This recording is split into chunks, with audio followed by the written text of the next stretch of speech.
Alam mo ba guys kung bakit gustong-gusto nila na wala akong trabaho? Wala akong signal sa cellphone para hindi ako makalagin dun sa trabaho? Sa totoo lang guys is gusto nilang mamatay ako sa gutom sa country nila. Dahil hindi nila ako mapatay sa gutom. Dahil nagsisikap ako para mabuhay sa country nila.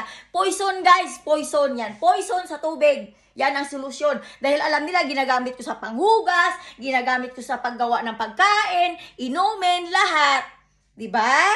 Ganun nga guys, ka-demonyo ang mga tao dito. Tapos guys, gusto nila bumili ako ng mineral water, panghugas sa puwet, sa etc. Tinggil nila guys, tinggil nilang mabaho na kailangan hindutin ng hindutin para maging tao ang utak ng mga bugok. Diba guys, aga pa sira ng araw ko, diba? Tapos guys, magpaparade yan sila. Magpaparade na akala mo'y ang sungay na ni Satanas nasa ulo nila. Yun, ganun nga guys.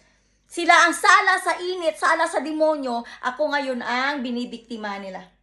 Diba, nakaka-high blood, no? Ay, sa totoo lang, nakikibaka ako sa mga animal na tornero ang utok. Tornero guys, tornero. Diba?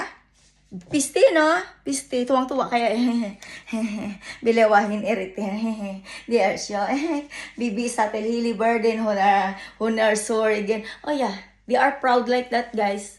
Making me high blood and then show to all over the world how bad I am. But if they treat me, oh my God. Worse, guys. Worse pa kay demonyo. Ayan nga, guys. Mahirap pala, guys, no? Ang walang, walang paniniwala sa Panginoon. They don't know God. Oh yes.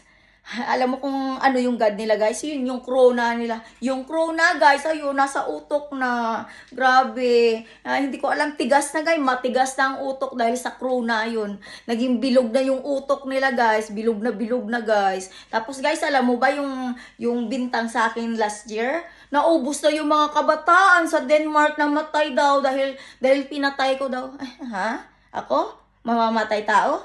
Hindi nga ako makaalis dyan sa kwarto ko eh. Pag tumayo ako, sasabihin nyo, I make trouble?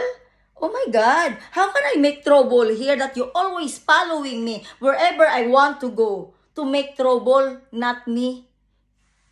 Hindi ako troublemaker, kayo ang troublemaker. Ang gusto nyo, sinusundan-sundan nyo ang isang Pilipinang kagaya ko at sumigaw-sigaw ng Imbes Pilipina, bugak, mayabang.